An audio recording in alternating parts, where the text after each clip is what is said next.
Hey everybody, welcome back to DT Dimeflix for another DT tour review.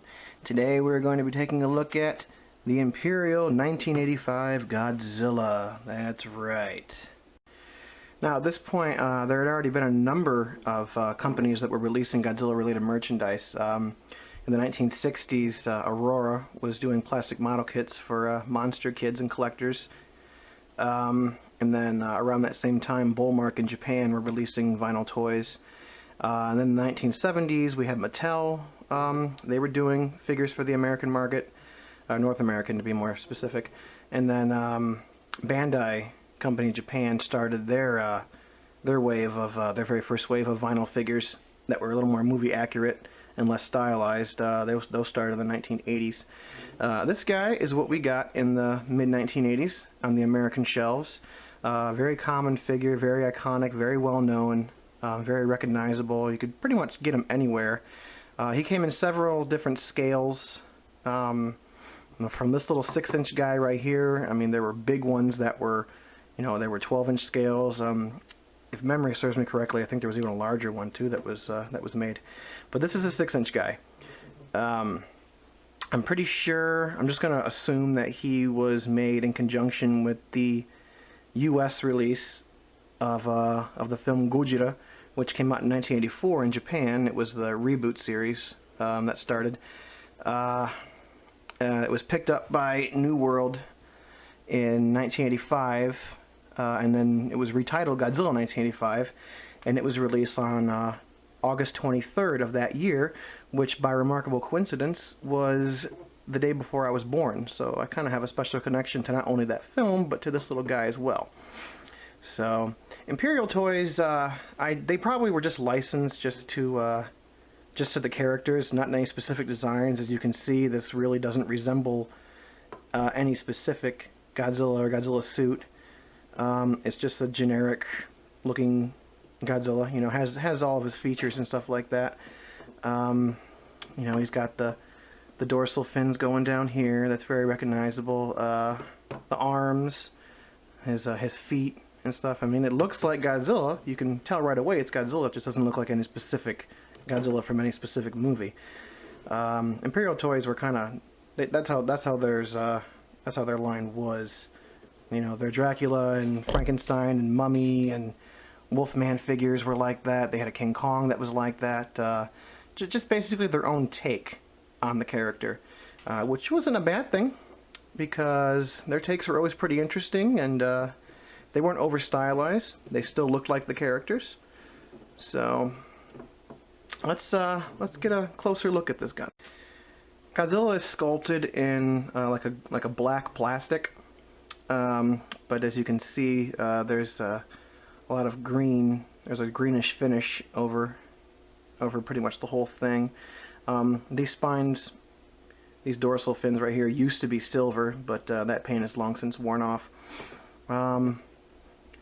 His face just looks like a normal reptile. I mean, I didn't even know it was a Godzilla until I was like 5 years old. I just thought it was some freak dinosaur.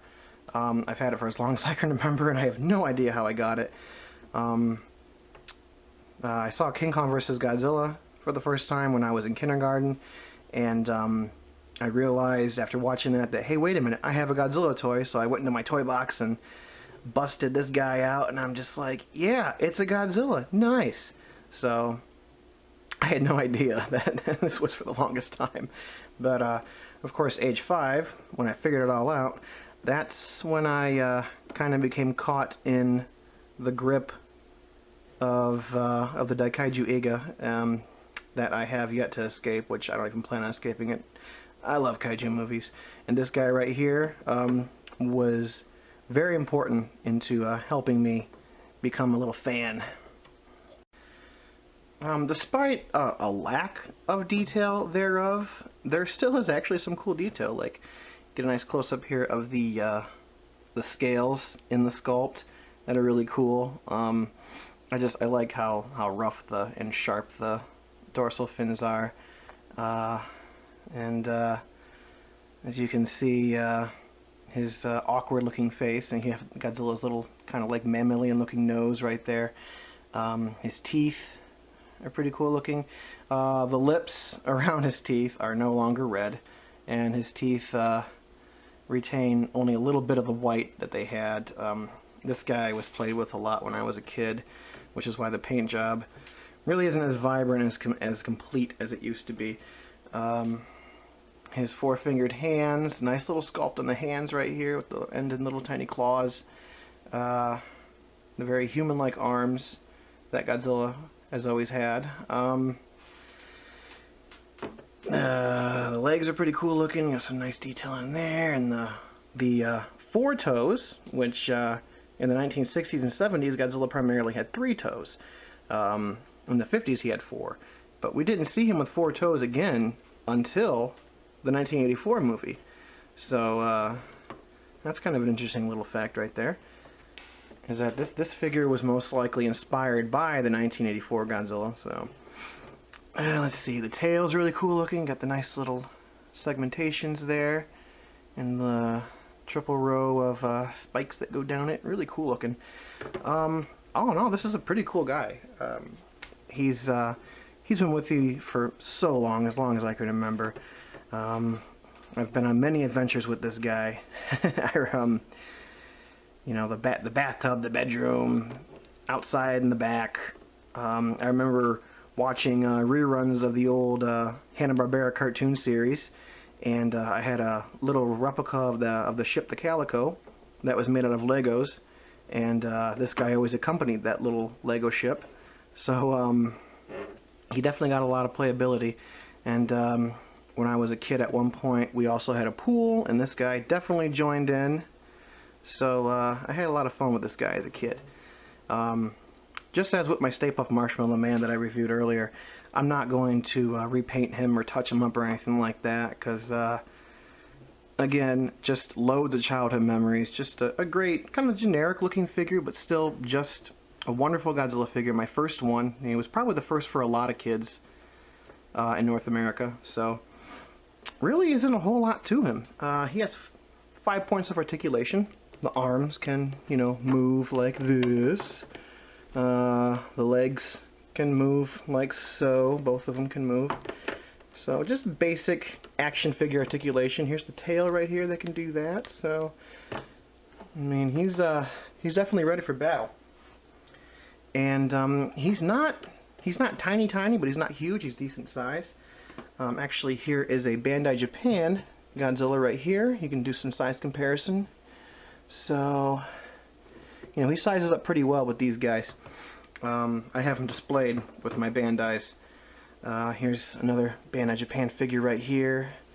See, sizes up pretty well. And Bandai Creation figures too also go really good with this guy. Here's this dude right here. Got Gigan. You know, they can fight or whatnot. And of course, what's a Godzilla without a Mecha Godzilla? Yeah, there we go. So, all in all, he scales pretty well with these guys. He's a fun little guy. I've had him for so long. I mean, I think I've said that before too. Sorry, I'm a little tired. I'm on coffee right now. So yeah, just a really happy memory. Just so many happy memories with this guy. He was my friend for so long, and he even battled my Stay Puft. So this guy got around. He had some fights, man. But he has retired from battle, and now sits proudly on my shelves, on one of my shelves, next to my other Godzilla characters, next to my other figures and stuff like that. So he's definitely one of the gang, and there's always going to be a special place in me for this guy. So, yep. That concludes today's review. I really hope you enjoyed it, and if you did, why don't you head on down that way and let me know.